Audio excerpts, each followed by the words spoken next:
to LAX, and we need you to pick us up on Monday. Mom, where are you guys? ¿Me escuchas? I need you to go to this woman calls him Darren. There's actually a lot I want to talk with you about.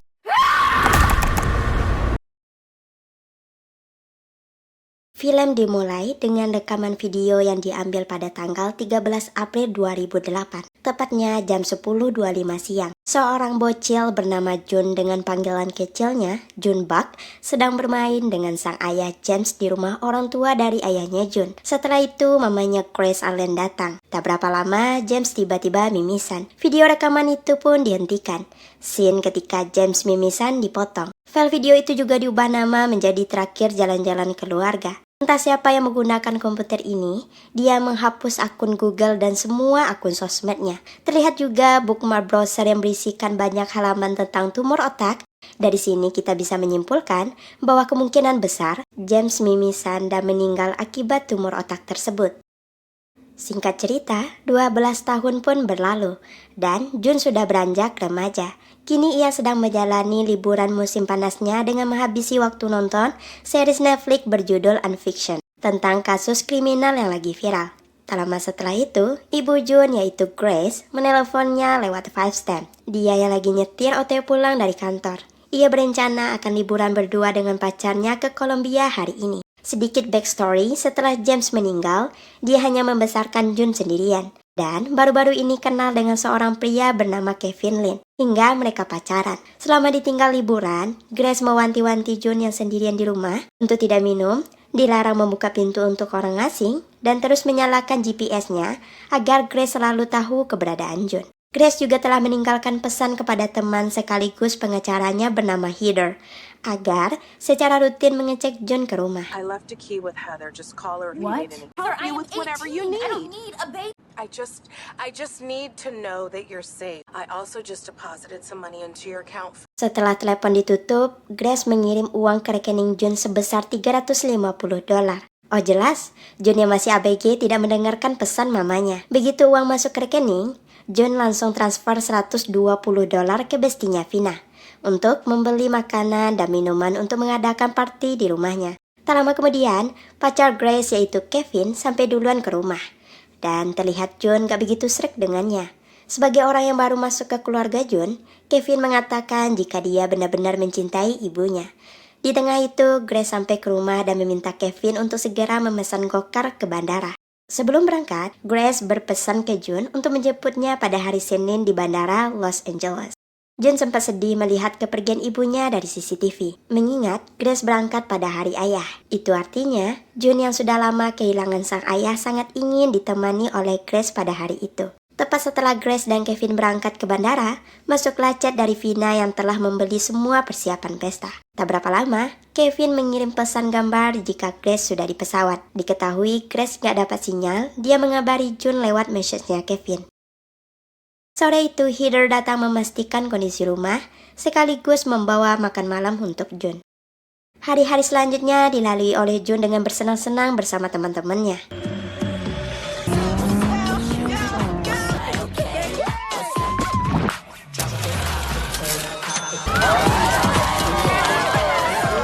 Melalui message milik Kevin, Grace selalu mengirim gambar liburan mereka ke Jun. Meskipun dikelilingi oleh teman-temannya, tetap saja di hari ayah, Jun merasa kesepian karena sosok yang benar-benar dibutuhkannya saat ini adalah orang tuanya.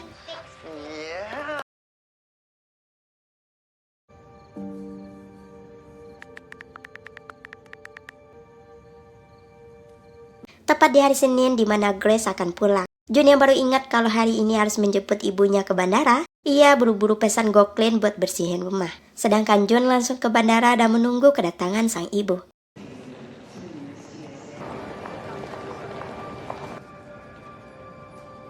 Setelah lama menunggu, Grace tak kunjung muncul. Jun berusaha menghubungi Grace mulai dari ngechat, nelpon sampai video call, tapi HP-nya tidak aktif. Bahkan, menurut keterangan pesawat, Grace seharusnya sudah mendarat dari tadi. Jun yang mulai khawatir pun menelepon customer service Hotel Palmarosa, tempat Grace dan Kevin menginap di Kolombia, untuk menanyakan apakah mereka memperpanjang waktu menginap. Karena pihak customer service-nya hanya bisa bahasa Spanyol dan nggak bisa bahasa Inggris, mau nggak mau Jun memakai Google Translate untuk berkomunikasi. Disinilah terkuak sebuah kejanggalan bahwa Kevin Lin memang benar menginap bersama seorang wanita, yang pastinya itu adalah Grace. Tapi anehnya, mereka berdua pergi dan meninggalkan semua barangnya di hotel. Karena tidak ada yang melihat kepergian mereka, Jun pun ingin mengecek CCTV yang berada di depan gedung hotel. Namun, pihak CS mengatakan rekaman CCTV akan terhapus otomatis dalam waktu 48 jam. Mereka tidak bisa mengirim rekamannya. Kalau mau, Jun harus melihat secara langsung ke sana. Yang tentunya dia tidak punya ongkos untuk ke Kolombia. Jun yang tidak kehabisan akal meminta bantuan Heather agar melapor ke pihak kedutaan besar Amerika di Kolombia. Namun sayang, hari ini kantor kedubes sudah tutup dan mereka diminta isi laporan dulu. Selanjutnya akan dihubungi besok di saat kantor kedubes buka. Padahal waktu terus berjalan dan satu-satunya petunjuk yaitu rekaman CCTV.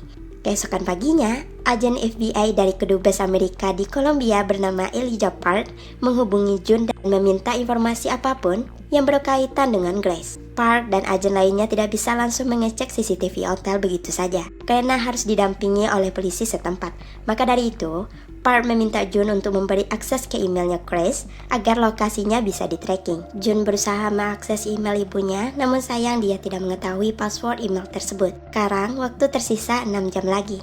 Jun hanya bisa menulis laporan tentang hilangnya Grace melalui email. 4 jam telah berlalu, yang mana artinya rekaman CCTV hotel akan terhapus dalam 2 jam lagi.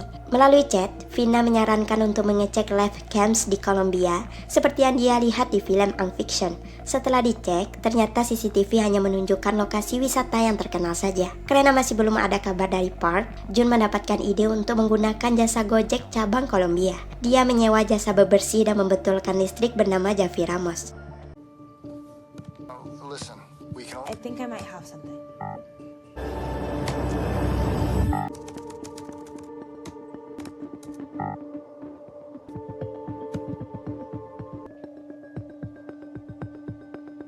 Jun kemudian menghubunginya via WhatsApp. Awalnya Javi menolak untuk mengecek CCTV hotel karena layanannya hanyalah bebersih dan membetulkan listrik. Tapi begitu Jun menjelaskan jika yang hilang adalah ibunya, Javi akhirnya mau membantu karena Jun mengingatkannya dengan putranya. Ia kemudian menjelaskan situasi hilangnya Kevin dan Grace. Javi lalu menanyakan apakah akun pribadi Kevin sudah dicek, karena dari sana bisa dilacak posisi terakhirnya. Karena password ibunya beda-beda tiap akun, Jun berharap password Kevin sama semua. Dengan cerdiknya, Jun menelepon CS tempat perusahaan Kevin membuat website dan meminta temannya Vina mengaku sebagai Kevin dengan suara diberat-beratin dan juga pura-pura lupa password. Seperti biasa, pihak CS menanyakan tanggal lahir, nama ibu, nama sekolah SD-nya. Jun pun segera mencari informasi itu semua dari Facebook, LinkedIn, serta Google Maps untuk mengetahui nama sekolah. Syukurnya, password email Kevin berhasil mereka akses. I'm from Los Angeles. I need you Hollywood. to go to this hotel and ask for their security footage. I need someone to get to the hotel and get the footage before it's... people Please, it's my mom. You make me think of my son. Okay. So, you're trying to get So to recover your password again. and then the name of your element. Tillman Elementary? Jun langsung membuka histori perjalanan Kevin yang GPS-nya mati di tanggal 12 Juni hari Minggu, atau sehari sebelum kepulangan mereka. Di tengah itu, Javi menelepon dan mengatakan jika rekaman CCTV hotel telah terhapus. Tapi beliau menemukan sebuah petunjuk melalui salah satu cleaning service di sana. Sekitar jam 1 siang di hari Jumat, Kevin pergi ke toko material bersama Grace. Nggak pakai lama, Jun pun melacak kartu kredit Kevin dengan login ke website. Di sana, Jun mendapati riwayat terakhir transaksinya dan mengetahui area toko material yang didatangi Kevin bernama Getsemani. Javi diminta memeriksa beberapa toko di sana, sampai menemukan apa yang dibeli oleh Kevin di toko material tersebut. Sambil menunggu informasi lebih lanjut dari Javi, Jun mengecek email Kevin yang tanpa sengaja menemukan foto seseorang dari email bernama Bunny Cake. Bukan itu saja, Jun juga menemukan beberapa email lainnya yang diblokir. Terungkap fakta jika Kevin menipu banyak orang dengan menjadikan mereka pacar. Tak hanya itu, Kevin memakai nama yang berbeda-beda ke setiap wanita. Kemudian Jun mencari nama samaran Kevin di Google dan akhirnya menemukan surat penahanan Kevin yang pernah dibui selama 3 tahun atas kasus penipuan. Bad news. The footage is already gone. And she says she sees 2 American tourists, like one in the afternoon. Did she say what store they went to? A hardware store? See, hardware store. Credit card history. Kevin's last purchase. Same day they all the hardware stores and hit some money. A few hours. Is that okay with you? Here we go then. So you can't break into Kevin's email without permission? Sorry, Heather. I gotta go. No much yet. 6 more to go. I think Kevin was cheating. Calls him Darren. Dude's not cheating. He's a con man. Jun pun langsung melaporkan temuannya ke agen Park. Ia mengatakan jika Kevin memang pernah ditahan karena penipuan dan baru bebas bersyarat tahun lalu. Itu artinya hanya Bunny Cake sajalah yang pernah di-email setelah dia keluar dari penjara. Park akan mengecek lebih lanjut, tapi dia tidak bisa memproses informasi tentang Bunny Cake karena Jun mengakses email Kevin secara ilegal. Jun menggali informasi siapakah Bunny Cake di Instagram dan menemukan fakta jika nama asli wanita itu adalah Rachel Page yang bekerja sebagai bartender. Menurut rekan kerjanya, Bunny Cake sudah 2 minggu tidak ada kabar. Jun kembali mengecek history mapnya Kevin dan menemukan beberapa tempat yang paling sering dikunjungi, salah satunya sebuah titik koordinat, dan ketika dicek, ternyata itu sebuah rumah yang jauh dari perkotaan. Ketika menemukan nomor kontak, pemilik rumah bernama Jimmy. Jun langsung menanyakan kenapa Kevin sering datang ke rumahnya. Jimmy mengaku bahwa dia adalah pastor dari gereja yang menangani mantan napi untuk tobat dari kesalahannya. Menurut Jimmy, Kevin menunjukkan sikap yang benar-benar ingin berubah dan sekarang fokus mencintai Grace. Mendengar itu, Jun semakin bingung. Gak berapa lama, Javi mengabari jika dia menemukan toko materialnya dan penjaga toko bilang Kevin hanya membeli sebuah gembok. Tidak dapat petunjuk apa-apa, Jun menyudahi pembicaraannya dengan Javi dan berterima kasih atas bantuannya. Jun terus melanjutkan pencariannya tentang Kevin lebih dalam. Bagaimana awal mula Grace dan Kevin bisa bertemu, yang ternyata mereka berdua kenal lewat dating apps.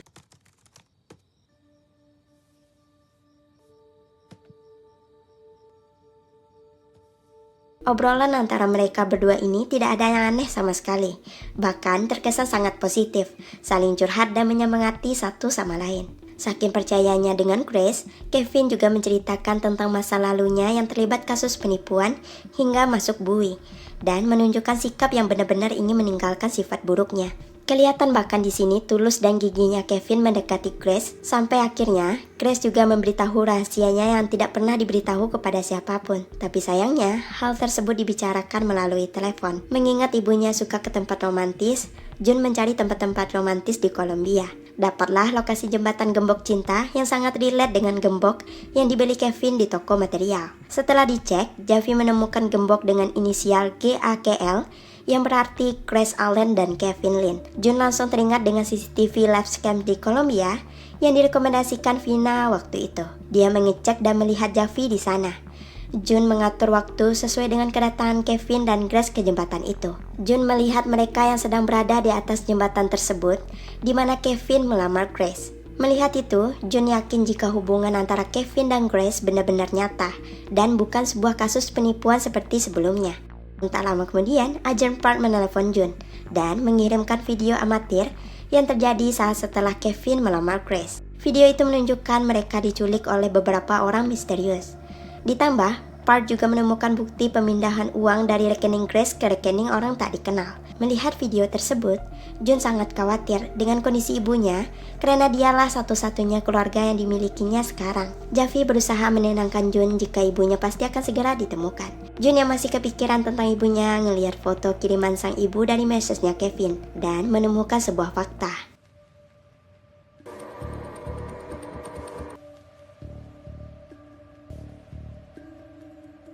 Ternyata, foto yang dikirim selama ini bukan ibunya, melainkan Bunny Cake. Jun baru sadar foto pertama yang dikirim itu adalah foto live. Berarti selama ini, Grace tidak ikut pergi ke Kolombia, dan kemungkinan besar masih berada di Los Angeles. There it is.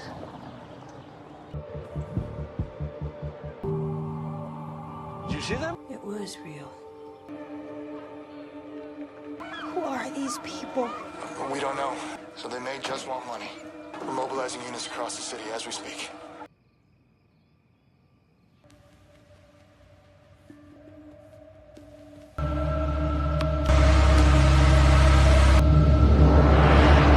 Kevin dan Rahel pun langsung masuk ke daftar pencarian FBI dan akhirnya konferensi pers diadakan agar publik juga bisa ikut membantu kasus ini.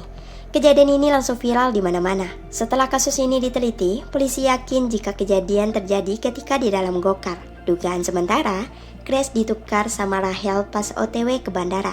Juga terdapat dugaan kuat terlibatnya supir gokar karena ternyata plat nomor mobilnya tidak terdaftar.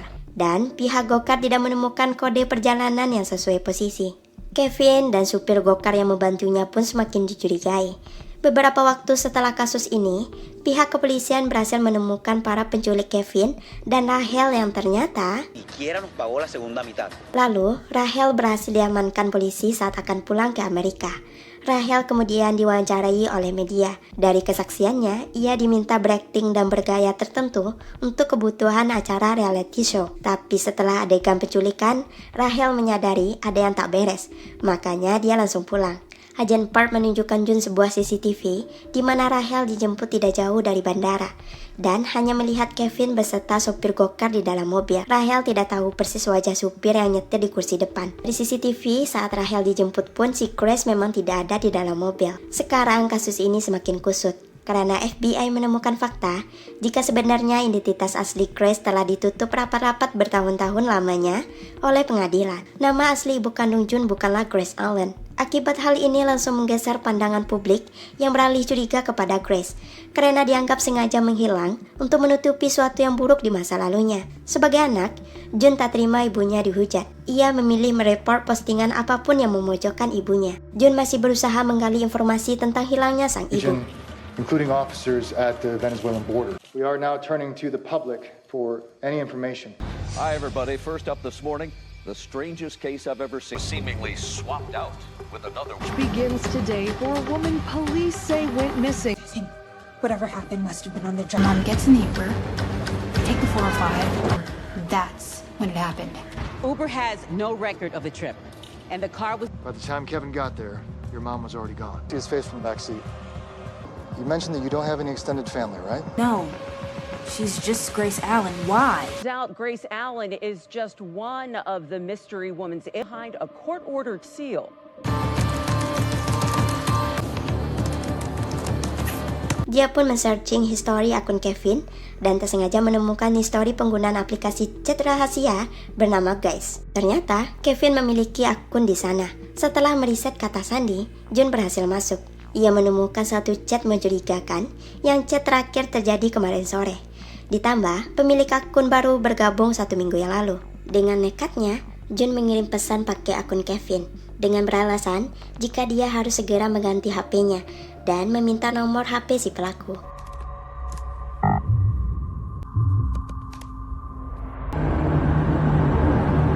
Jun pun memakai smartwatch yang dilengkapi kamera milik temannya yang ketinggalan di rumah saat party kemarin. Setelah itu, dia langsung pergi menemui Heather di kantornya. Setibanya di sana, ia langsung mengaktifkan kamera untuk merekam lalu masuk ke ruangan Heather yang anehnya tidak dikunci.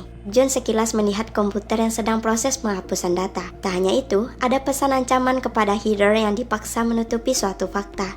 Jun juga menemukan kalung Heather yang berceceran di lantai. If you think something is wrong, you need to teleport. Looking to the watch now. I need you to stay on the phone while I'm in there. It's June 27th, 10 p.m.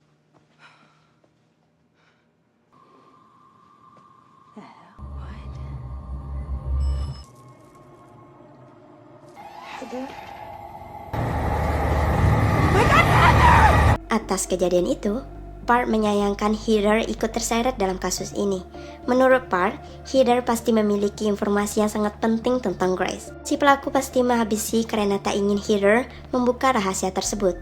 Dapat dipastikan pelaku bukanlah Kevin, karena dia masih di Kolombia. Kepolisian sudah mengkonfirmasi jika Kevin berada di perbatasan. Yang jadi pertanyaan sekarang, siapa pelaku yang menghabisi Heather? Di tengah itu, Jun yang meninggalkan laptop untuk beristirahat, terlihat komputer sedang memantau Jun dari jauh. Dapat dipastikan dia adalah pelaku di balik semua kejadian ini.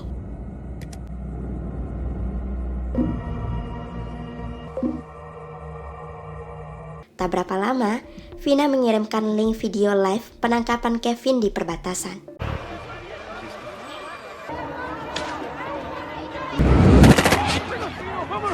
Di tengah kebuntuan atas hilangnya sang ibu, Jun hanya bisa pasrah dan sedih sekaligus merasa bersalah, yang mana saat itu Jun ngambek karena ibunya overprotective dan selalu memanggil nama kecilnya yaitu Junbak.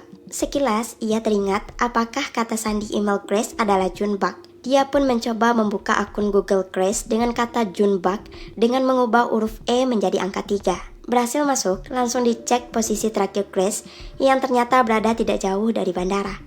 Jun juga menemukan email misterius bernama user VM yang mengatakan bahwa Jun pantas untuk tahu. Ia kemudian mengcopy alamat email user VM dan mencarinya di email Kevin, yang ternyata Kevin sempat membelikan paket kamera CCTV untuk si user VM, yang mana bisa di login pakai emailnya Kevin. Nggak pakai lama, Jun langsung login ke website CCTV dan terlihat banyak ruangan yang sama persis seperti di video masa kecilnya yang diperlihatkan di awal film. Di tengah itu, Jun ditelepon oleh Jimmy. Ia ingin menjelaskan sesuatu. Kagetnya, dia sudah ada di depan pintu rumah Jun. Ternyata selama ini, Jimmy adalah ayahnya sendiri, yang dia kira telah meninggal 12 tahun yang lalu. Jun yang masih belum mempercayai apa yang dia lihat, akhirnya membukakan pintu. James menjelaskan jika nama asli Grace sebenarnya adalah Sarah. Dulu, saat Jun masih kecil, mereka sering bertengkar. Perihal Sarah yang selalu melarang James menyuapi atau bermain dengan Jun. Situasi tersebut semakin buruk hingga Sarah membawa Jun pergi. Setelah itu, Sarah membuat laporan palsu yang membuat James dipenjara STEM selama 10 tahun. Jun tersadar saat ayahnya mengatakan di penjara STEM, yang berarti Kevin juga ditahan di penjara yang sama. Akhirnya, satu fakta terungkap. Jadi, James bertemu dengan Kevin di penjara dan bekerja sama dengan Kevin untuk pura-pura PDKT dengan Sarah dan merancang skenario seniat itu di Colombia agar James bisa mendapatkan Jun kembali. Artinya, orang yang tetap berada di Los Angeles untuk mengontrol semuanya adalah James, mulai dari menyamar menjadi supir gokal, menculik Sarah, dan menghabisi Heather. Tak lama kemudian, Vina menelepon, lalu yang terjadi...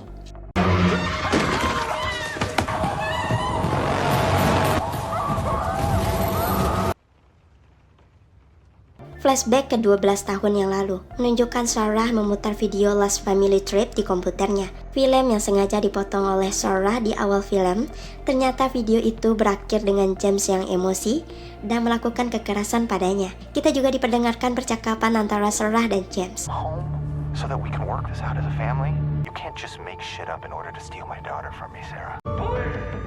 In a pool of your own blood before you take her. I can't let you put our daughter in danger anymore. Di mana Sarah melaporkan suaminya ke polisi atas kepemilikan dan penjualan barang haram yang tidak sengaja ditemukan oleh Jun ketika main petak umpet. Sebelum ditangkap, James pun sempat mengancam akan balas dendam saat nanti ia sudah bebas dari penjara. Kenapa James mimisan di video? Karena pembuluh darahnya sudah rusak akibat narkoba. Selain itu, ia juga selalu melakukan KDRT pada Sarah. Maka dari itu, Sarah menghubungi Heather sebagai pengacara sekaligus memberikan perlindungan identitas dengan mengubah namanya menjadi Grace Allen demi keamanan dirinya dan Jun. Sesampainya di sana, Jun kemudian diikat sedangkan James berjalan menuju sebuah gudang di dekat sana.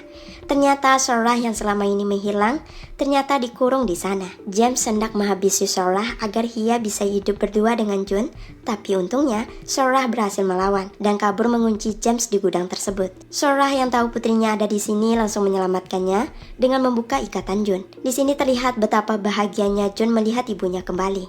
Di sisi lain, James berhasil keluar dari gudang dengan menembak pintunya, lalu mengunci ruangan di mana Sarah dan Jun berada. Sementara itu, karena HP Jun tertinggal di rumah, Jun berusaha meminta pertolongan dengan menghubungi Javi melalui smartwatch dan memakai wifi milik James. Jun meminta tolong Javi membuka foto keluarga Jun di akun Instagramnya. Di sana terlihat nomor rumah, yaitu rumah penyekapan mereka. Jun meminta Javi untuk menghubungi polisi dan datang ke alamat tersebut. Setelah itu, James datang menodongkan senjatanya kepada Sarah dan yang terjadi...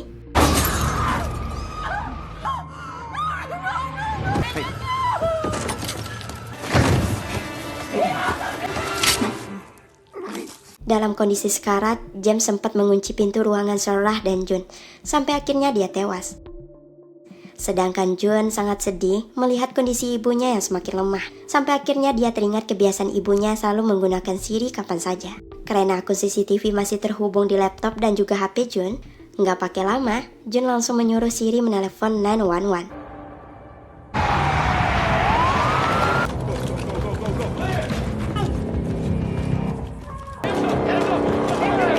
Beberapa bulan kemudian, Jun sudah masuk kuliah dan ngekos sendiri. Juga terlihat kisah hilangnya Sarah diangkat menjadi episode ketiga serial Unfiction di Netflix. Setelah semua kejadian yang dialaminya sekarang, Jun lebih menghargai setiap momen bersama ibunya. Film pun berakhir dengan wallpaper komputer Jun yang diubah menjadi foto mereka berdua.